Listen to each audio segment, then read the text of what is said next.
Hey, 420 MSP friends, meetup friends, cannabis technology friends, Harry Brailsford here coming to you from Kingston, Washington, across the bay from Seattle. I'm in stay home, stay safe in my home office. Totally appreciate you coming out to celebrate not only the first anniversary of our startup, 420 MSP, and that's part of the reason we're here, but I'll get to the real reasons we're here is to just have an open conversation on this national holiday for the cannabis industry. But let's get going. It is 4/20/2020. So with that said, quickly, and I'm going to have the posse each tell their story. So I'm going to go pretty quick over all this because, again, we're not so much here to talk about ourselves, but we're just here to take your questions, have an open dialogue about the state of the union for cannabis technology in particular. This is not HempFest down in Myrtle Edwards Park in Seattle in a party-a-thon. That's not what we're here for. But basically, the first point is we're exploring the seed to sale technology supply chain as a community, and I want to keep doing this. This is our first meetup. Meetups are now online because of the COVID-19 virus, and I participated in 3 years as I researched the book you see on the lower left, which I published a year ago this month in April, and that's why we're 1 year old. This was how to be basically a cannabis computer consultant or managed services provider, but for 3 years, I went to the Cannabis Tech Meetup, typically held at the Sea Monster Lounge on 45th Avenue over in the U District until that stopped meeting for whatever reason. So I'm just kind of trying to revive that sense of community, and we're all in this together. Now, my story very quickly, why am I here? Well, let's back up. I got into technology very early. I bought one of the original Apple II Plus computers in 1981, not to date myself, and very quickly discovered with my Hayes modem, I'm going to say that's a 48K baud modem, might have been 64, but very quickly, people in my apartment building realized that they could log on to the VAX to complete their assignments from my Apple II Plus in my apartment and not have to stand in line for their time back at the computer lab at the University of Denver. So here's a photo from that era. I hope that renders, but there I am sitting on my car at the University of Denver, and I started doing trade outs and barter for you know what, for time sharing. So I consider myself being in the cannabis technology field for many, many years, and I started with literally time sharing, and it was all good and fun.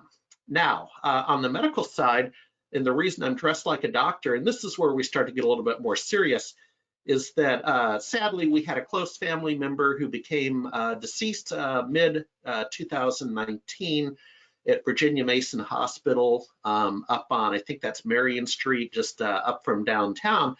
And as we went through that battle as a family, I talked with Dr. Bider, who's a palliative care doctor at Virginia Mason in Seattle. And it was very interesting because he said, you know what? The patient could benefit from medicinal marijuana in 3 ways. Number one, anxiety. First and foremost, the use of medicinal marijuana in palliative care brings down the anxiety level. Number two, because as a cancer battle, we're talking about increasing your appetite and suppressing nausea. Now, this family member did not elect to do that, and there were going to be quasi-ethical issues as to how to actually get the cannabis into the 18th floor in the oncology ward. You certainly weren't going to be able to blaze a blunt up in the oncology ward, so it would have been edibles. But I learned a lot and talked to the doctors along the way, and that's where I'm coming from in the seed to sale technology supply chain first and foremost. For those of you that are a little bit more on the partying side, after we're done, the world's largest 420 party, I've been watching it this afternoon, is over at weedmaps.com/420. They have Snoop Dogg and some other people, totally separate crowd. And then finally, my consumption pattern is for sleep apnea. And it's, again, I want to wrap up my introduction, but haven't slept this well in decades. In particular, as we went through a cancer battle for a close family member a year ago. So that's how I tend to view cannabis. personally, and again, from the serious side in technology. Now, I want to get to a topic, and Mike Simmel, one of our posse members, will probably pick up on this to get this conversation going.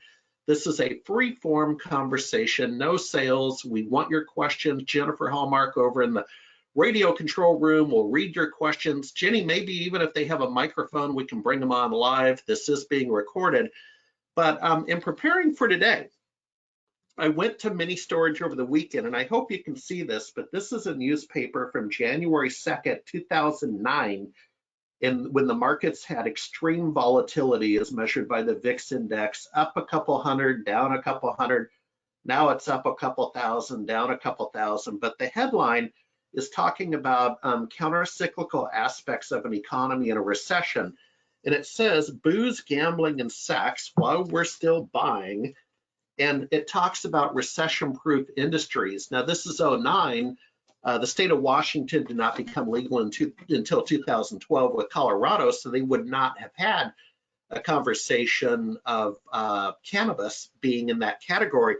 But I believe it is, and in today's USA Today, right here, I went and got this earlier today for 2020.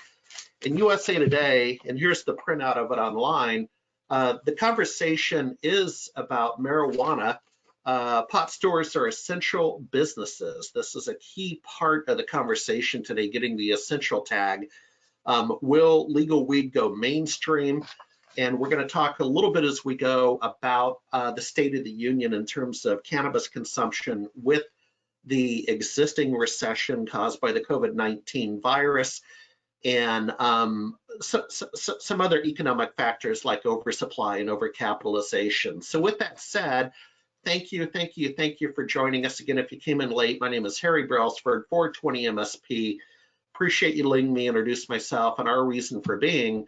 So we're going to go to the posse, and Mike, why don't you lead off with the introductions, then I'm going to come back to you on a meeting you and I had earlier today about the State of the Union in the economy with the cannabis sector. Mike, go ahead. Hey, thanks, Harry. Can you hear me okay? I can. Great. And thanks, everyone. It's great seeing you on this party this afternoon. And my background is in IT. Harry bought his first Apple II in 1981. I was selling them in 1979 and going to meetings with Steve Jobs. I got hooked on the computer industry pretty early on. And through my career, ended up as owning IT businesses. I was the chief information officer for a hospital and a school district. My interest in this business has to do with cybersecurity and regulatory compliance.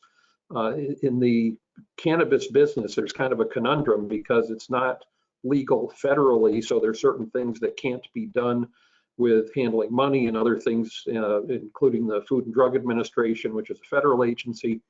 So it's done at the state level. However, when it comes to enforcement, HIPAA, which is a federal law, is being enforced on dispensaries and others in the supply chain when it comes to personalized medical information. So I want to help people understand that, understand the counterintuitive belief that, well, if it's not federally legal, then the feds can't come after me for something. They can, and they have.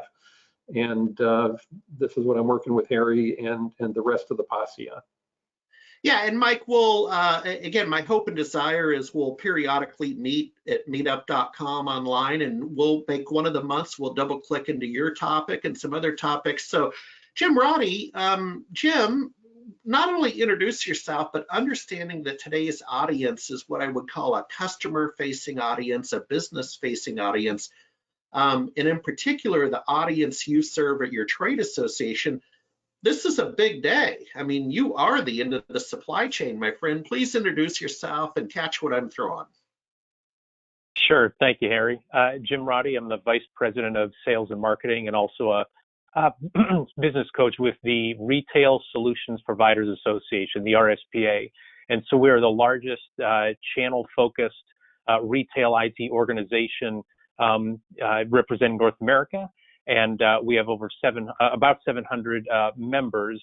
And so they are resellers of the technology, developers of the software, all the folks who service it, everything along those lines. And so they, many of them are seeing cannabis as a growth vertical. adjacent to retail and restaurants and groceries and things of that nature. So Harry and I have been talking for quite a while now, and many of our members are starting to go from, hey, what is this cannabis industry, to how can we make money at this? How can we make it more professional? How can we integrate? And what are some things that we can innovate throughout? So we don't work directly, RSP doesn't work directly with the merchant end users. We work with everybody who supplies all the technology and services the technology from an end user standpoint. All right, Jim, thank you very much. Now, folks, we have some guests ranging from Alaska all the way down to the Mexican border. We got the whole West Coast covered in particular, and we throw in Colorado. So I'm going to start with Alaska. Dan Foote, first of all, you're in the old days, we would have said computer guy.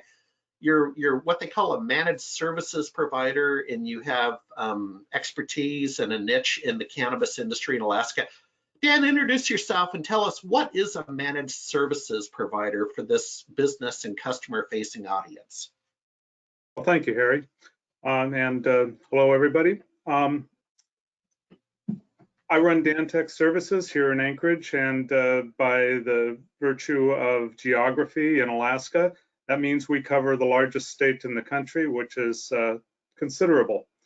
A managed IT service provider looks to maintain network data and users across networks, whether it's at the cloud or at the local LAN level. We're looking to make sure that a company's users have the ability to connect to their data safely across a protected network to be able to do their job. That's what we work to specialize in. Thanks to COVID, we've found that our original framework of being a decentralized, desegregated organization has actually paid off. We didn't have to break up a brick and mortar shop to send people home. We were already there, and we've been that way since day one back in 2009. All righty. All right, thank you. We're going to go to Southern California. Josh Weiss, introduce yourself. You're welcome to tell, as I very much did, about my past life, wink, wink. And also, what's interesting about you is you participate in a meetup group already down in Southern California. Go, my friend.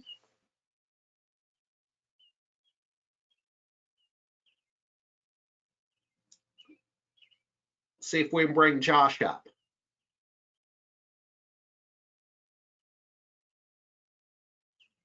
How about now? Can you hear me There now? we go. All right, Hey.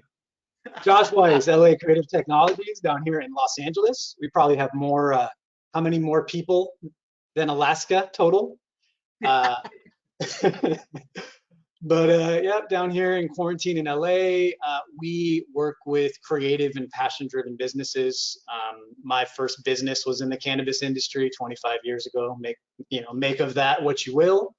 We're a member of the Southern California Cannabis Business Investment Group. Have been speaking and attending that meetup for about 1.5 years now.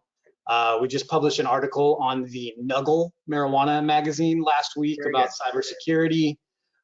Working on some other podcasts and stuff. But yeah, just kind of getting into a world that's very familiar to us. I have a lot of friends that are involved in the grow world, and it's just sort of it's a community that works for us culturally a lot, just sort of from my own background that I grew up in. And I'm just excited to branch out more and more into this vertical, especially as COVID is showing us that some of the industries that we all counted on might be going downhill.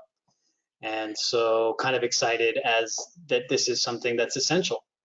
And just like Dan, we saw with COVID that, yeah, all of our clients were fine sort of, with this COVID change. We've been able to help all of our clients work remotely. My business is being run from 5 different locations with my 5 different staff without issue. And it's kind of exciting between cannabis and the MSP vertical. We're very well set up for this new time. All right, thanks, Josh.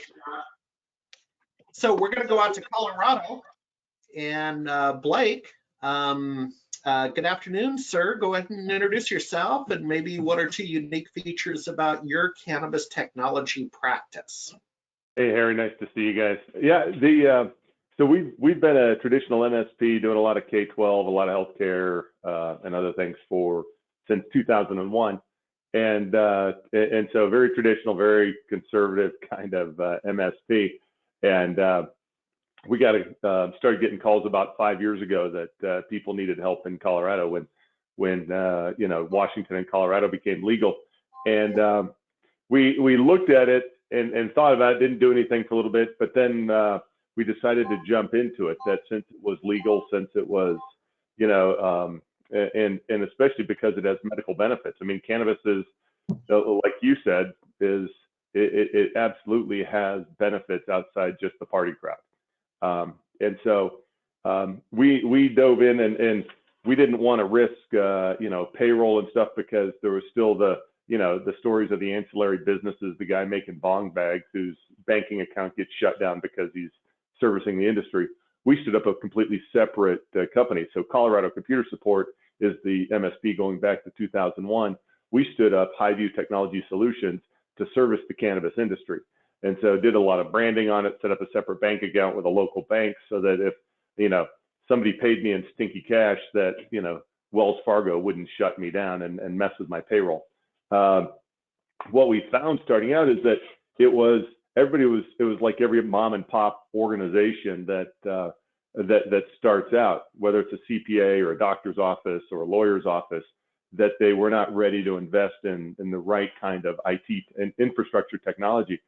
And so we kind of struggled with it, went to several conferences, had booths at MJ BizCon for several years at the convention center and at the Rio, but just kind of didn't get traction. And still just recently, it's, the first several years, they were really going after people that were their buddies and having their friends help them out. And if you weren't deep in the industry and didn't come from the industry, it was hard to break in. Now what we're finding is that it's becoming more serious. And on the seed to sale side, you now have companies like Kova that's coming in that has no background in cannabis, but they have the business background to run a platform properly, right? And so we've seen a lot more traction now in the last year of conversations going with people that really want that traditional IT support, and not just the buddy helping them out who they knew some technology.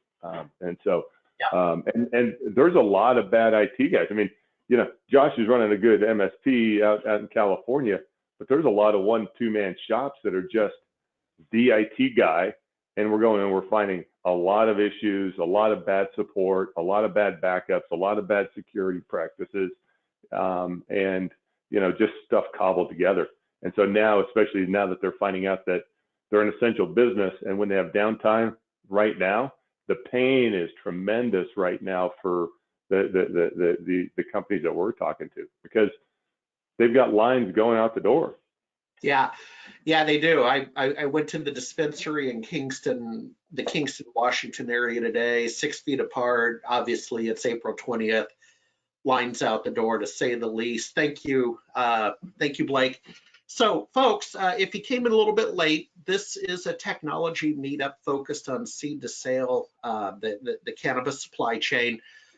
We are a little bit top heavy on cloud infrastructure, compliance, and traceability. This is a little different than the meetup group I was in for 3 years in Seattle that met at the Sea Monster Lounge up by the UW. That tended to, they said technology, that tended to be test labs. And so we think there's room for everybody to play. So Mike, back to you, and let me set the table. If you came in a little bit late, folks, when I introduced myself, Harry Brailsford, I was talking about, I went to my scrapbook at the mini storage over the weekend, and this is an article from January 2nd of 2009, a very, very comparable time frame of the financial crisis to the COVID-19 crisis. And it was talking about counter-cyclical aspects of the economy. Back then it was booze, gambling, and sex. Now you could add cannabis. And then today in USA Today, they're talking about the essential tag for the marijuana business, with a caveat that we have volatility. Mike, go ahead and speak your piece, and we'll go around the horn on the State of the Union the cannabis supply chain today and the health, and then why, and I'll come back around on this, why I am still bullish on cannabis as a sector and a technology opportunity over the next decade. Mike, go ahead. Well, nobody's ever accused me of being a financial analyst, but in an earlier call today with Harry, I was talking about some news articles that had hit today. And one of them talked about the fragility of the cannabis industry because it's not federally legal, that the cannabis businesses didn't qualify or don't qualify for these federal stimulus programs. So there's a question of, when their money's going to run out, when they'll be, if they'll be able to continue what their supply chain looks like, and how that might be affected by finances. There was also an article that said that Joe Biden would be smart if he promoted the legalization of marijuana as part of his campaign platform, which I thought was pretty interesting, to move it up to the federal level, which would really change the industry. But Harry and I were discussing, is this good or bad? It's uncertain times. And uncertain times, when you're in business, you can either duck and run or hide, or curl up in a fetal position in your bed and pull the covers up over your head, or you can put the pedal to the metal, which is what I've always done. And I think when you look at some of these smaller companies, and Blake made the comments about some of the bad IT that's out there, for companies that are growing, you have the opportunity to go in and talk to them and say, it was okay to have your buddy set up your IT when you were starting and you only had one computer, or maybe working your whole business off an iPad or a phone. But now you've got a real business, and we've supported real businesses, as they've grown, and we can scale, and we've got all the tools and the certified technicians and engineers. We can help you.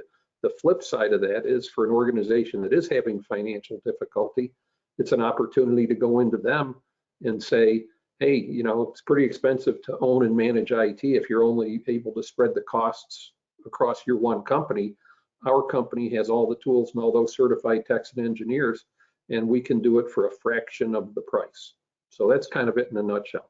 It is. And let me add a comment, and then I'm going to go to Jim Roddy to check in with Jim, what you're hearing from your membership in terms of the State of the Union and the economy with cannabis and point of sale. Your group would be seeing data points, but what I wanted to make mention, a quick flyby, is the Gartner hype curve. So many of us on this call, we remember .com and .gone and the trough of disillusionment. So .com up, and then .gone down, and there's a pretty big dip, and then it normalizes over the last 20 years, quite frankly. And that's why I'm bullish on this sector in particular. And this is before the externality of the COVID virus impacting the economic behavior. We were already headed into a trough of disillusionment because of the overcapitalization once Canada went federal legal, yada, yada, yada. That's what free markets do. They tend to kind of overreact, and then they overreact again, and then they stabilize. And something called Netflix and Uber were born is the .com era, stable, and Airbnb. I still believe that's going to be the case. Jim Roddy, what are you hearing from the peanut gallery over with your audience in terms of the State of the Union economically? Sure. So this will be some extrapolation is necessary, because we don't have like a very high volume of lots of cannabis dealers. Most of them are in the restaurant vertical. A lot of them are in the grocery vertical and the retail vertical. So let's look at it on a couple extremes. So if you're playing in the restaurant world, what we're seeing for those solution providers are a lot of their customers are either shutting their doors, or their revenue is down significantly. I mean, like 80%, 75%. Where they're scrambling is to help some of their less sophisticated restaurateurs get online ordering, contactless payment, things of that nature. So that's one end of the spectrum, is the restaurants. On the other end, the grocery folks are adding all sorts of capability, like line busting ability and anything that you need from a technology standpoint, because everything for them has spiked up. So how does that relate to the cannabis? If you go in between those two, the one that is most prevalent in our membership group, because a lot of them are long-time, resellers now shifting many of them to the managed services model, is I'm saying, where are you seeing an uptick in business besides grocery? and they're seeing either it's already counter walk up anyway, like it wasn't a restaurant sit down anyway. Those are continuing to keep going and going up. And the one that I think is really closely aligned with the cannabis industry are beer distributors. And the beer distributors business is going through the roof. And I think it goes back to your point, Harry, in terms of when times are difficult, you know, people are going to make sure that they get those things. And I'm in Erie, Pennsylvania, and this is, again, completely anecdotal, but they had a picture of people walking back from the store, a woman with her 2 kids. The kids are holding the groceries, and she's lugging a case of beer. And so I'm thinking that is, you know, across the world, we see a lot of folks who are leaning into those things. And from a data standpoint, that's what we see. We're hearing about those things are still not only holding steady, but there continues to be an uptick to cope with the stress, and there's limited places for them to go by from this standpoint. All right, thank you. And you know, you raise an interesting point because I'm looking at the attendee list. I see my friend Ryan from San Antonio, Texas, on, who's with a brewery, craft brewery, and has some expertise in what we call the middle of the supply chain. It mimics the cannabis processor part in particular. But Jim, that's also part of the beauty of this, is there's crossover, right? There's synergy that if you were in the supply chain for wines and beers, it's not a big leap to come over to the cannabis industry. Folks, if you joined us late, so use the questions feature or raise your hand if you want to come online with your questions. Today was intended to be just a kickoff. We're kind of recognizing the first anniversary of my startup 420 MSP. Thank you for being out there for us. We're celebrating 420 2020. So raise your hand. Jenny will make sure she either reads your question or we'll try to bring you up on mic. I want to go around the horn. Who else would like to comment on the State of the Union in terms of economic transactions and economic velocity with cannabis in a recession, with COVID-19 being externality that's already influencing a dip into the trough from overcapitalization? Who wants to take that one? I think one of the things it does, Harry, is it does a little bit more towards normalizing it. You know, because I don't know what the numbers are now on people that approve of cannabis, and especially medical cannabis. But, you know, now that, alcohol is essential, cannabis is essential, gyms are non-essential, which is weird, but, you know, you'd think they could, shut down half the treadmills and still let people go to the gym. But, I think it just goes, it gets the conversation going and people talking about, okay, it's not ruining the world. It is okay. Yeah. Posse members, anyone else want to pitch in? And then we'll change the topic. I mean, I think it's all a guess at this point. But I mean, looking at the fact that MSPs and cannabis are both essential, I think we're in a similar boat that it's either going to just keep going up or this shit's going to crash so bad none of us can even plan for it at all.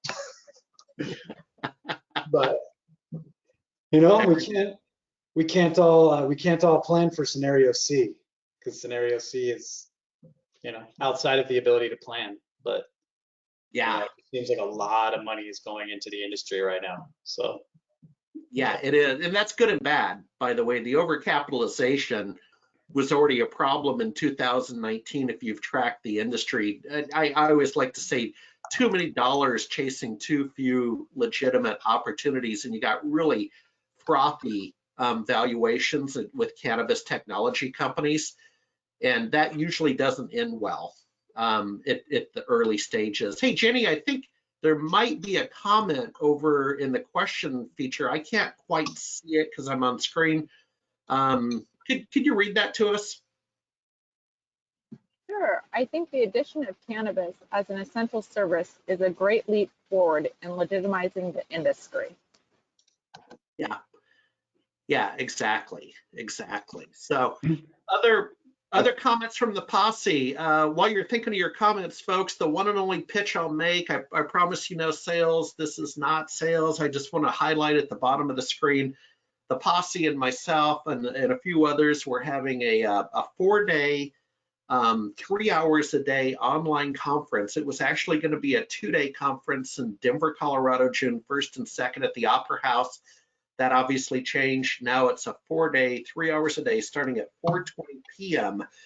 the first week of June. If you'd like to learn more, go to 420 MSP. So Posse members, Harry, what say you?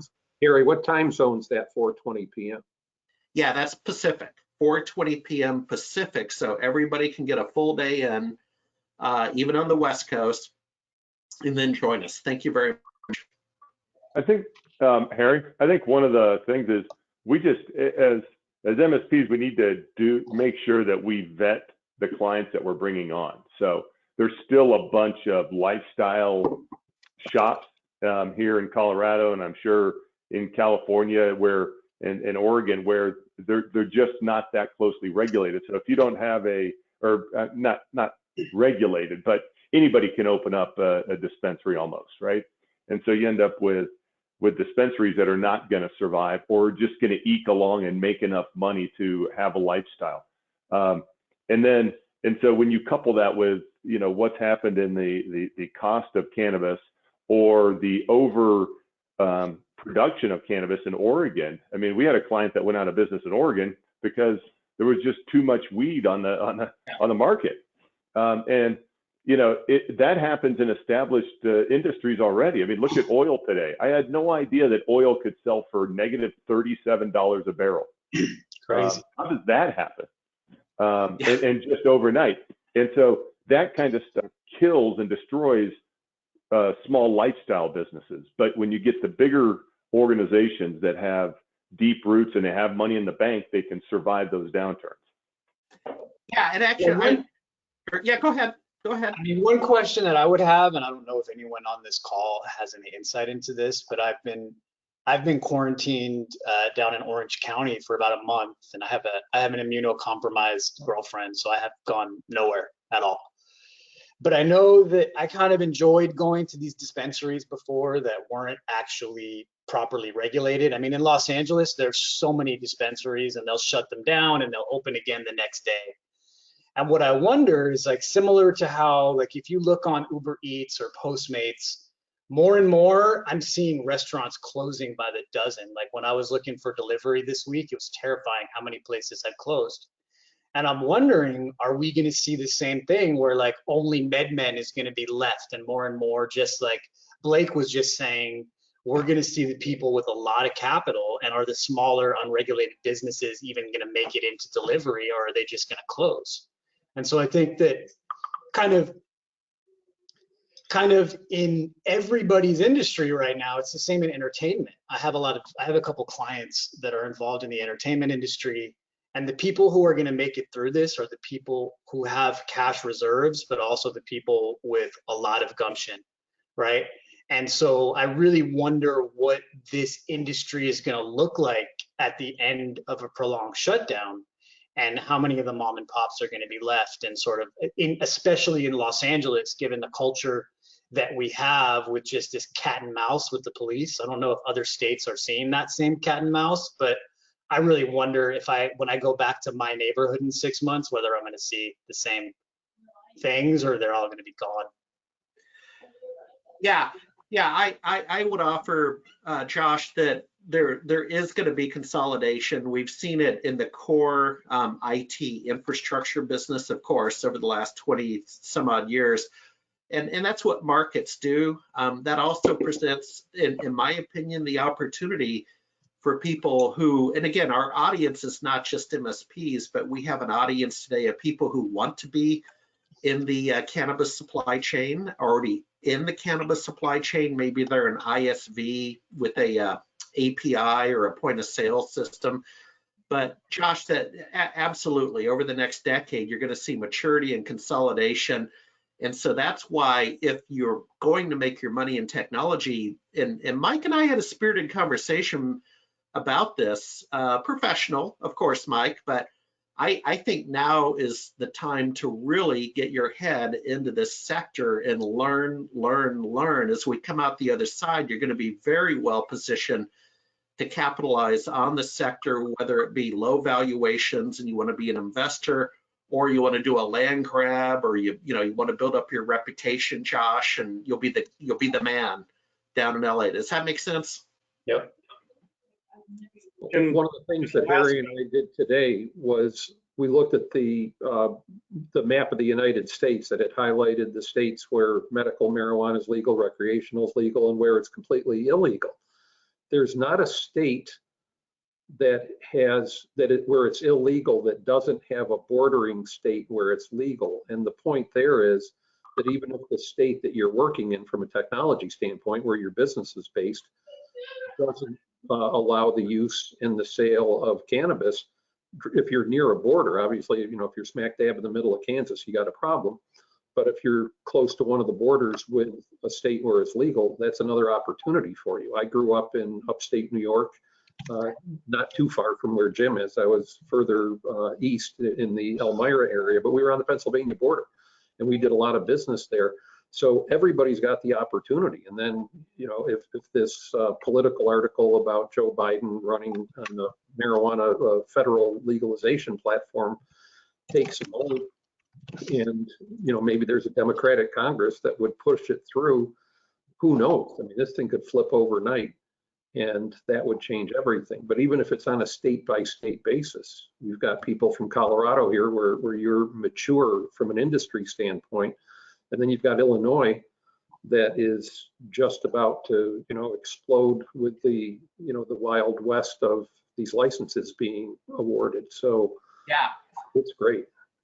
Yeah, and kind of on the regulatory front, Mike, folks over at 420 MSP, if you go to the Vault, so the Vault is kind of the core of our community, and go to videos, and you'll see a recent interview with Chuck Maines, who's the lead hemp lobbyist for the state of Texas. He helped that industry get the essential tag for both CBD and hemp. For example, worked with the Dallas City Council.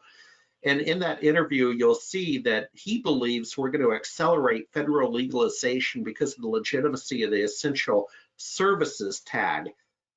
Ginny, do we have any more comments or questions? Folks, use the questions feature on the right to ask your questions. Ginny, anything in the hopper? We did get one more. As beer distribution was mentioned, many small breweries may not make it through COVID shutdowns. Distributors will be looking to cover that loss of revenue. Additionally, some of the owners may look to cannabis to start their next venture. Well, there you go. No, well, there's affirmation. Oh, Posse, I'll tell you what. Let's do this. Let's go around the horn. If you have any just free-form comments you'd like to add. As my son says, Dad, you talk too much. I've done all the talking. So let's go around the horn. Maybe back up to Dan Foote in Alaska. Dan, what's the good word? What would you like to add to this meetup? Well, I don't know if it's a good word because as Blake and Josh just brought up, especially what Blake's comment was on the price of oil, Alaska is a very resource-centric state. We sell resources up here: oil, gold, platinum, zinc. Those are huge resources. Fish, our fishing industry is huge, and we're also very travel-centric. The travelers that come up to Alaska come from all over the world, and we're getting this like triple whammy effect going on here, where I think the cannabis industry is actually doing reasonably okay because a lot of what they do, they grow in, here in state or in house in a lot of cases. But that doesn't help if everybody out there is unemployed. So we've got huge concerns up here for the longer term. The short term, my visits lately to my clients are that they're still open, they're still doing business, and some of them have been pretty robust in their business. But how long can that go on? Because we do have to get beyond this, and Alaska has done actually quite a good job of dampening down the spread of COVID-19. Yeah. But and I'm grateful for that, and I'm totally behind that. But restarting that chain is going to take some work. Absolutely. Hey, Jenny, I think I might have seen Rohit has raised his hand, or there's a question mark over on the panel. Is that correct? Give me 1 second here. We've got to expand to a little bit large. Okay. Hey, Jenny, while you're doing that, I just wanted to make another comment about sector momentum. So I fancy myself an early stage momentum investor. I am risk forward, so I'm willing to put it all on the line. You know, some days are good, some days are bad. And here's what I can tell you. I grew a community called SMB Nation, which was based on server-side infrastructure technology. And in the first year, 1999, I had 51 people on my newsletter list. That's now 49,500. This 420 MSP community is growing over 10x faster. So we have 690 people at year one on our email list compared to 51. And again, that's what I look for. I look for sector. That's what gets me excited. Jenny, do you have that question? We have two questions. The first one is, what do you see about medical cannabis versus recreational?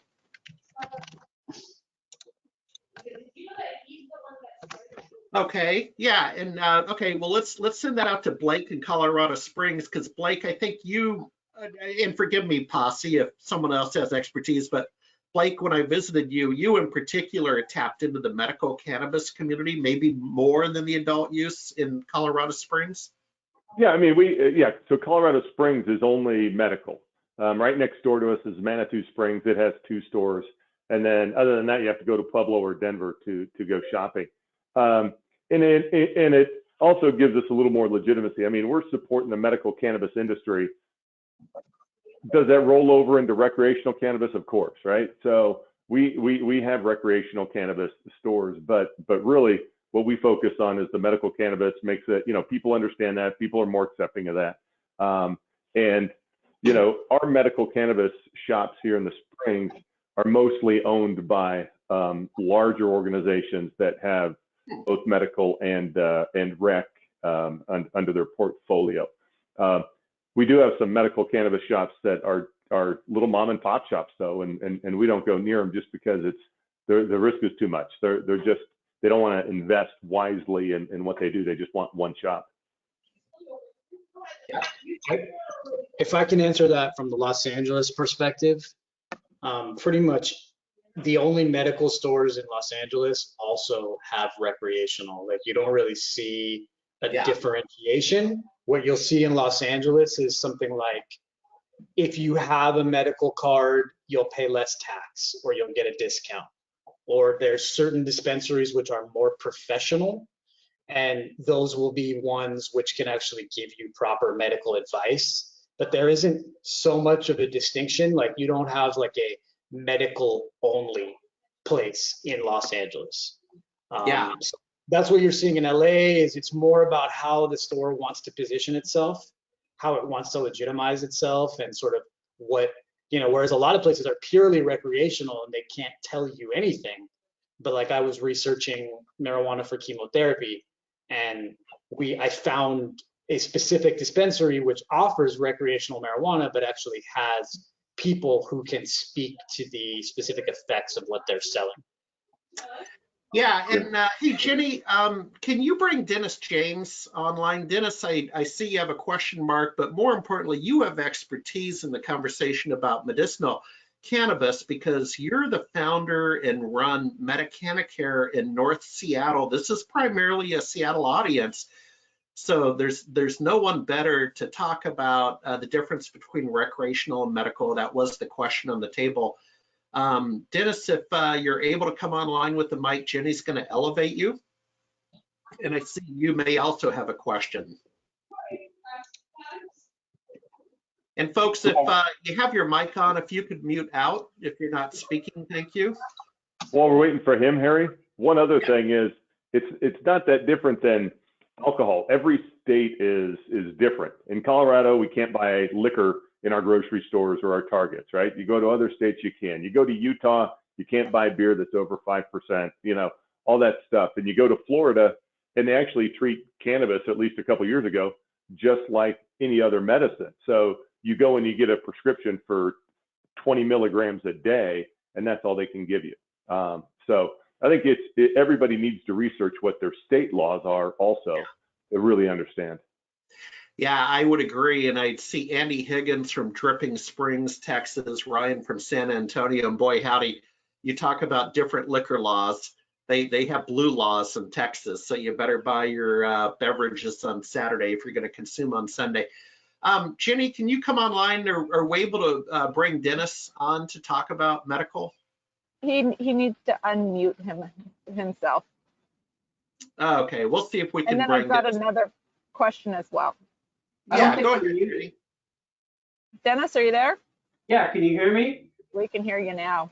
Yeah, hey Dennis, we need to elevate you to be a member of the posse, but before we do, that'll take a ceremony, a swearing-in ceremony at a future date. But quickly introduce yourself and Medicana Care up in North Seattle, and hit it head on about medical cannabis, please, in your world. Well, wasn't really expecting to talk. I was watching the experts and enjoying that. One of the things that I've run into is I spend a lot of time in the different stores up here, and there has been some major effect on it.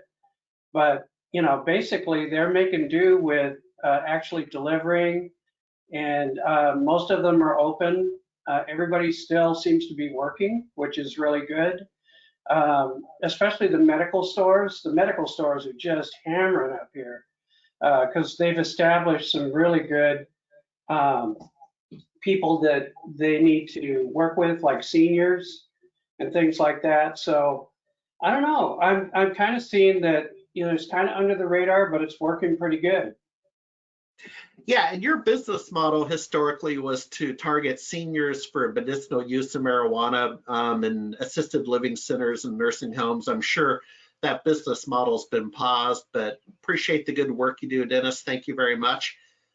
Jenny, why don't we move on to I see Jeff Stewart might have a question, and I think Rohit had another question. Go for it, Jenny. All right.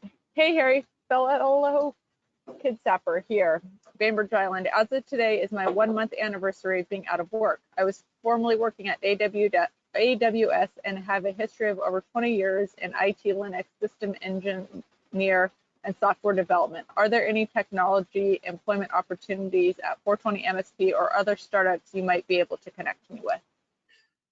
Yeah. Here's what I'd recommend. So unfortunately, I'm still growing our startup, so stay in touch, and let's do a cup of coffee when we're allowed to again. But when I wrote the Blue Book, the How to Be an MSP Cannabis Vertical Edition, one of the chapters I went up on Indeed.com, and I'd recommend this, Indeed.com, and I did a geo-query search for the Seattle area.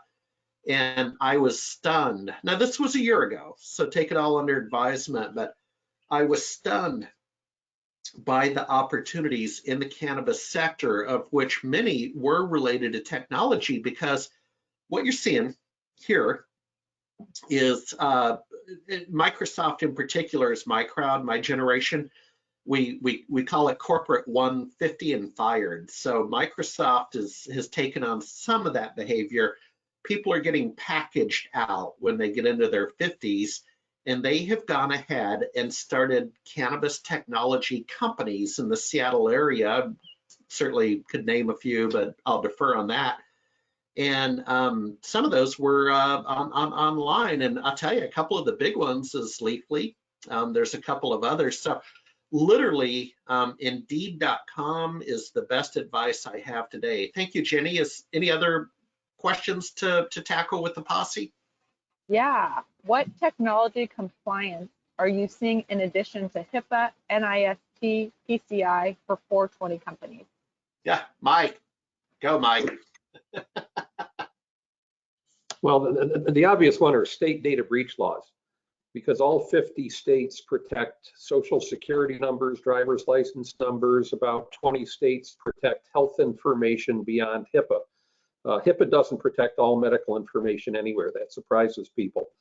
But when it comes to state laws, there are different kinds of state laws. Some of them are telling you that you have to do certain things to protect data, but most of them are breach reporting laws.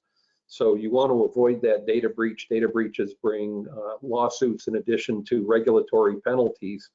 And I would think that, that's probably the most common thing. The other thing is that if anybody buys cyber liability insurance to protect against data breaches or to protect against embezzlement and things like that, when you fill out your application, you're answering a lot of cybersecurity questions. Do you install patches and updates? Yes. Do you install antivirus software? Yes. Do you have a firewall? Yes. Well, a couple things have changed. One is a lot of people working from home are no longer behind the corporate firewall. So there's a question of how protected those systems are, and ultimately, will the insurance pay off if they're not secured and if they don't have current patches and updates, or if the antivirus slips because they're not in the corporate environment. So state data breach laws really are the obvious ones that will go to affect everybody, because it's not just the information about their customers that they have. Don't forget they have social security numbers for all their workforce members. Yep. And hey, let me back up just a second to the gentleman from Bainbridge Island about employment opportunities. Josh Weiss down in LA, you've been going for some time to the Cannabis Investor Meetup. And again, forget what we know today. Let's back up a month, if you don't mind. Let's 2 months, okay? Let's back up. And you know, it was rocking and rolling in the January meeting, and I even believe the February meeting. Was that a forum for people to go find employment opportunities? Were you seeing that at the monthly meetup down in Southern Cal? You mean beyond like MSP, just getting involved in the industry in general? Right. Yes, absolutely. I think any meetup community like that is a really good place to do that. I mean, at the last meeting that we had in person, you had representation from Normal there, so you could get involved in, you know, some sort of legalization effort, working with a nonprofit in that respect. You have people that are there promoting, you know, vape cartridges, different kinds of advocacy. You're basically looking at, I think there was like 200 people in the room. Yeah. And so you end up looking at people who are anything from, you know, people like me who are there looking to get clients for their businesses. You've got investors there looking for products to invest in. You've got marijuana business owners who are there, who those would be people that you could talk to and see how you could work with them. So I think, you know, and I know in LA, we've got like 15 or 20 of those events happening every month.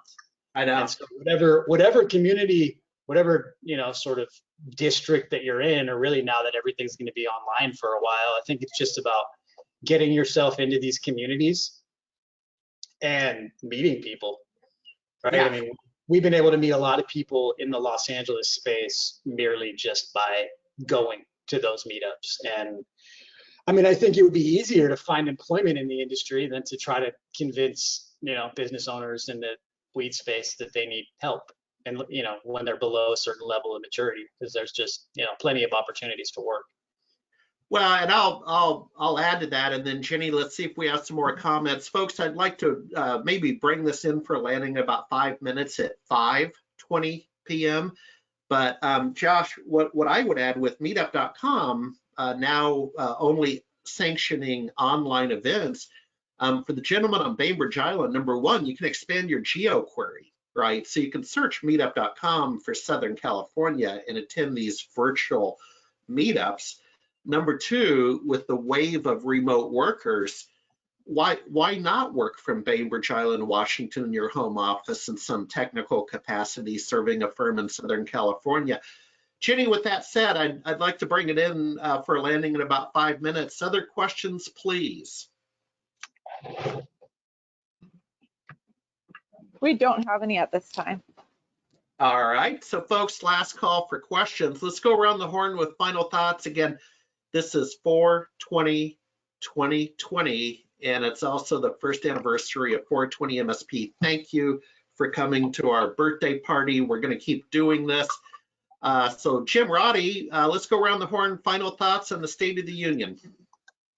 Well, first, if this is the birthday party, I want to see the cake. right? I mean, you don't show up for a birthday party and don't have cake. That's one. Second, I do have to say, I'm just going on a bunch of distractions here. So, Mike, you mentioned Elmira, New York. I just drove by Elmira because I was doing a workshop for a reseller in Binghamton, and so just passed through Elmira recently. So good to know somebody from this part, and they've experienced the same snow that I have.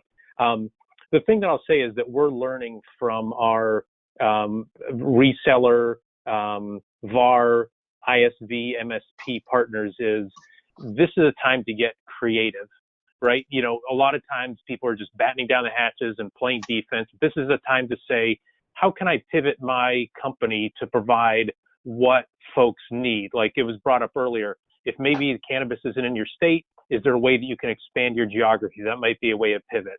Is there a way that you can take your solution and make a little tweak to it or add something onto it and provide a service that somebody else didn't have? We have an RSPA member called Fast Sensor. And so what they do is, and I never do it justice because it's way more technical than this, but they do heat mapping. So they're able to, you know, see where people go throughout a retail establishment. So what they've done is they've done a tweak to what they do, and they're able to, because they know when folks walk into a store together and they're able to, you know, have the radio frequency from their cell phones, they're able to know who came in together, and then they're able to map to see who is congregating in the store. So they're saying, okay, what it looks like is going to happen is in these retail establishments, people aren't paying attention to the tape on the floor or the X's, right? Like we're human beings, we're Americans, we don't pay attention to those things. But they're going to track those folks from a technical standpoint. They can alert the store manager if folks are congregating. You have to change the layout of your, you know, your merchant business or whatever kind of business that you do have. And they set it up where it's, I don't want to say quite plug and play, but it's essentially close to that. So that's just one example of all these technology service providers are getting creative to say, there's a new need out there. How can I fulfill it, or how can I partner with somebody to fulfill it? So that's what we're seeing the leading technology providers do, and also just the general leading businesses do during this COVID crisis. All right, and I'm going to call on Josh Weiss last, and there's a little humor, Josh, so fasten your seatbelt to bring us in for a landing. Blake, final thoughts, my friend. Thank you for participating and being a member of the posse. Sure. I'm just, I feel for Dan because, yeah, Alaska's getting crushed on the tourist thing. I was supposed to go on a cruise June 15th from Seward down to Victoria or Vancouver, and it's still on, but I'm sure it's going to get canceled, and I'll get a cruise credit for next year. So I'll see you next year. But I think one thing that we learned also is you know, when we go to MJ BizCon, Harry, how many booths were there? 1,300. 1,300 booths, about 25, 30,000 attendees. That there's a ton of ancillary businesses also. So you don't even have to come near the plant.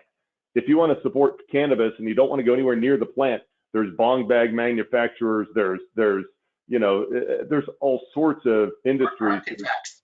Yeah, and architects and builders and lighting and everything else. There's a lot of opportunity in this outside of just the mom and pop cannabis stop. And I'll go to Dan up in Alaska. Dan, we have a couple Texans on the line, so they feel your pain with the negative yield on oil today at closing. Dan, final thoughts. Final thoughts. Thanks for putting this on, Harry. You know, I almost feel like I've got a vicarious sense of the munchies coming on with all this talk about cannabis. You know, you've got a great panel here. It's a really good exchange of information and some great questions from the people that are listening in. You know, Blake, come on up.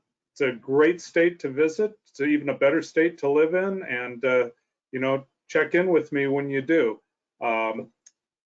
Having grown up in the Seattle area, this is home. Alaska is home now and has been for 30 years. So, and Harry knows this. So, Yeah, you know, yeah, kind of how we got connected is that Alaska connection with Harry.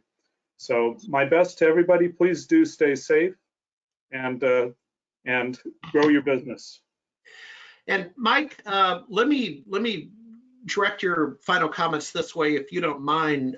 You've spent the last 4 to 6 weeks, I believe, in the Las Vegas area where you had a reseller practice in computers, and you divide your time with upstate New York and Las Vegas. Any local Las Vegas observations with the COVID-19 and the dispensaries? Anything in the news?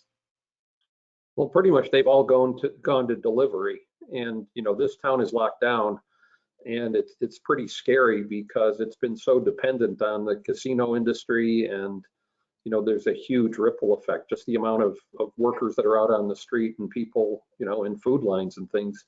It ain't the Vegas that so it's questionable. I don't know specifically what the future is going to bring, but right now it looks pretty bleak for quite a while because they're not expecting large conventions to happen soon. And I don't know if you know this, but they built a $2 billion with a B stadium, $1 billion stadium for the Raiders. It's Allegiant Stadium, and they're still working on that. They've had a couple of workers come down with COVID, but generally they're keeping them distant. They just finished the roof. So the whole town's ready to explode with an NFL team for the first time. And it feels like it's a depression. I was on the Strip yesterday, and you could shoot a cannon down the sidewalks and not hit a person. You could shoot a cannon down the road and not hit a car. It's just, it's scary. Wow. Yeah, and just to level set, folks, this is primarily a Seattle group, but state of Nevada, of course, is recreational legal. So Josh, you get the final word. Oh, was that Jenny? No, I think that was. Oh, okay. All right. Well, Josh, you get the final word. There was a pretty racy, I don't know if he's still on the air, but there's a pretty racy FM radio talk show, a host named Tom Likas. And I'm not going to go there, but he always ended his shows with "Take me out with a bong hit." So, sir, you get the final word on this first meetup at our birthday party. Josh, what's on your mind? I mean, mostly just what Jim said. I think this is a time to innovate. This is a time to really just like go back to. I mean, I would say personally, what I've found out of this whole thing is I've found a lot more purpose out of my work. Feeling like not just like we're enabling people to make money, but that we're literally enabling people to keep their businesses open and keep their employees paid. And that's how I felt even about my own team. Like they're just all so grateful to have jobs right now. And so that's what it is to me. It's like really finding the value in what we do. And it's really innovating. I mean, I'm working on a whole sort of work from home package that, knowing everyone is already working from home, we're looking at how can we kind of go in for all the people who had that done terribly and help them get set up. And that's one thing about people who are annoyed with their setup. But I'm working on a whole nother campaign really around like, now is the time to digitally transform. Now is the time to take advantage of what's happening. So I have one marketing campaign that's going to be focusing on the negative aspects of what may be going on. But I have a whole nother campaign focused on how we can use this to our advantage, right? Because there's a lot of suffering that's going on. There's a lot of sad stuff happening in the world, and it's hard to really even process that. I mean, what Mike said is just so sad, right? But at the same time, like for anyone who's going to stay in business and for anyone who's going to keep serving their customers and keep serving their employees, now is the time to find meaning in this work and to really innovate. And so I think, all this said, it's going to be the people who are passionate. It's going to be the people who innovate. And it's going to be the people who really, really care who make it through this time.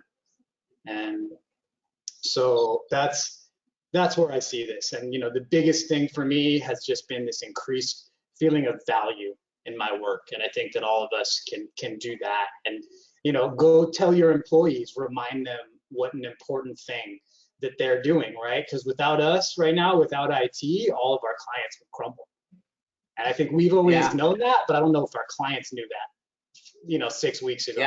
Yeah, no, good. Yeah, good way to present it. So folks, I call it a pretty open and affirming community at 420 MSP. Use the messaging feature up on the meetup site if you'd like to reach me or Jennifer Hallmark or some of the posse. Here to help any way we can. Jennifer Hallmark over in the radio control room, thanks as always. I'm Harry Brailsford, 420 MSP.